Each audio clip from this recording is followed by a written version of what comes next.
Assalamualaikum warahmatullahi wabarakatuh. Alhamdulillah wassalatu wassalam ala Rasulillah wa ala alihi wa sahbihi wa wala amma ba'd. Teman-temanku sekalian yang dirahmati oleh Allah Subhanahu wa taala, pada video kali ini saya ingin menceritakan tentang kisah seorang pemuda yang ditolak cintanya. Al-Imam Al-Bukhari mencantumkan dalam kitabnya Al-Adab Al-Mufrad dari seorang tabi'in yang mulia, Atha bin Yasar rahimahullah. Beliau menceritakan, dahulu ada seorang laki-laki yang jatuh cinta kepada seorang wanita.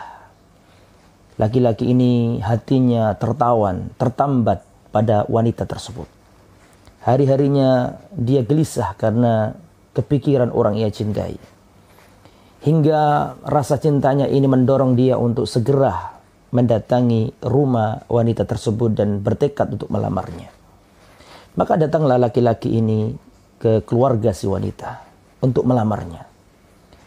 Akan tapi ternyata cintanya bertepuk sebelah tangan. Wanita yang ia idam-idamkan ternyata menolak cintanya. Pulanglah laki-laki ini dari rumah sang wanita pujaannya dalam keadaan hati yang hancur, hati yang lebur, hari-harinya dipenuhi dengan kegalauan. Kemudian datanglah laki-laki lain kepada wanita tersebut, laki-laki yang hendak melamarnya. Ternyata wanita tersebut menerima pinangan laki-laki yang kedua. Berita lamaran itu telah sampai pada lelaki yang pertama. Maka lelaki yang pertama ini semakin gundah gulana. Hidupnya terasa sempit, gelap gulita dunia terasa karena cintanya tertolak, dan ternyata datang laki-laki lain melamar kemudian diterima cintanya. Semakin gelisah hidupnya laki-laki yang ditolak tersebut. Maka saking cintanya laki-laki ini sama wanita yang menolaknya tadi, maka laki-laki ini seakan-akan memiliki semboyan. Kalau seandainya wanita tadi tidak bisa saya miliki, maka tidak boleh ada laki-laki lain yang memilikinya.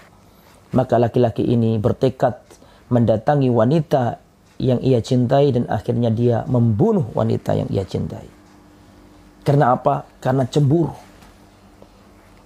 Setelah membunuh wanita ini, maka pemuda ini semakin gelisah hidupnya. Tidak tentram, kalau berat. Karena dia terbebani dengan dosa yang luar biasa, dosa membunuh nyawa. Dan kita tahu dalam Al-Quran, surat An-Nisa ayat 93, Allah mengancam orang-orang yang membunuh orang mukmin. وَمَنْ يَقْتُلْ مُؤْمِنًا مُتَعَمِّدًا فَجَزَاؤُهُ جَهَنَّمَ خَالِدًا فِيهَا وَغَضِبَ اللَّهُ عَلَيْهِ وَلَعَنَهُ وَعَدَّ لَهُ عَذَابًا عَظِيمًا.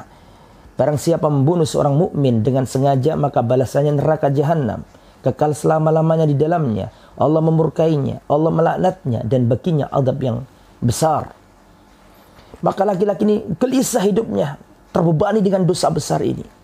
Maka dia mendatangi seorang sahabat Nabi yang mulia yang bernama Abdullah bin Abbas radhiyallahu anhu. Dia datang dan berkata, "Ya Ibn Abbas, inni khatabtu imra'atan fa'abat an tankihani." Wahai Abdullah bin Abbas, aku telah mendatangi seorang wanita yang aku cintai, akan tapi dia menolak cintaku. Aku ingin melamarnya tapi dia menolaknya. Dia enggak mau aku nikahi. Fa khatabaha ghairi, kemudian datanglah laki lain yang melamarnya. Fa habbat antangkihahu, maka wanita ini ingin dinikahi dan menerima pinangan lelaki yang kedua tersebut. Faghirtu alaiha, maka aku dilanda cemburu yang luar biasa. Maka aku datangi wanita itu, faqataltuha, aku bunuh wanita itu. Dan sekarang aku datang kepadamu, hal li min taubah, apakah aku bisa taubat setelah apa yang aku lakukan, membunuh nyawa yang tidak berdosa tersebut? Apakah aku bisa taubat? Maka kata Abdullah bin Abbas radhiyallahu anhu, ummuka hayyatun, apakah ibumu masih hidup? Maka laki-laki ini menjawab, la, tidak, ibuku sudah wafat. Maka Abdullah bin Abbas mengatakan, tub ilallah wa taqarrab ilaihi mastata'ta. Kalau begitu kau harus taubat kepada Allah dan mendekatlah kepada Allah semaksimal mungkin yang bisa kau lakukan. Maka laki-laki tersebut pergi. Kemudian datanglah perawi hadis ini yaitu Atha bin Yasar, beliau berkata kepada gurunya Abdullah bin Abbas, "Wahai guru, telah datang kepadamu seorang yang membunuh, membawa dosa besar, ingin bertaubat. Tetapi kenapa tadi engkau bertanya kepadanya, ummuka hayyatun, apakah ibumu masih hidup? Apa hubungannya lelaki yang membunuh ini dengan seorang ibu? Kenapa kau tanyakan itu?" Maka Abdullah bin Abbas radhiyallahu anhu mengatakan, wallahi, Abdullah bin Abbas mengatakan, la a'lamu amalan aqrab ilallah min birril walidah.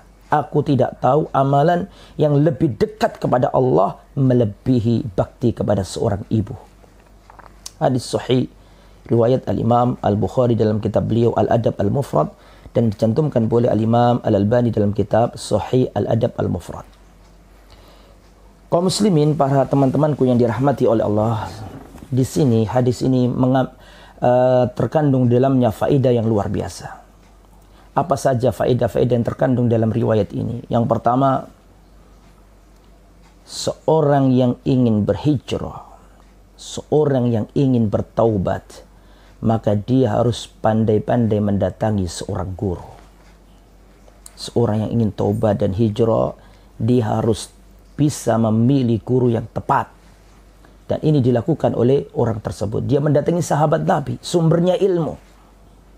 Karena kalau ada orang tobat, hijrah, salah pilih guru, maka semakin menyengsarakan dirinya. Masih ingat kisah ada orang membunuh 99 nyawa, dia ingin bertobat, bertanya, ternyata si pemberi fatwa mengatakan kamu nggak bisa taubat karena kamu sudah membunuh 99 nyawa. Maka apa yang terjadi? Karena nggak boleh tobat, akhirnya orang itu dibunuh sehingga genaplah 100. Jadi di sini bisa ditarik kesimpulan seorang yang ingin hijrah, ingin taubat harus memilih guru yang tepat agar fatwanya benar. Itu yang pertama. Kedua, hadis ini mengajarkan kepada kita tentang khuturatu fitnatin nisa, bahaya fitnah wanita.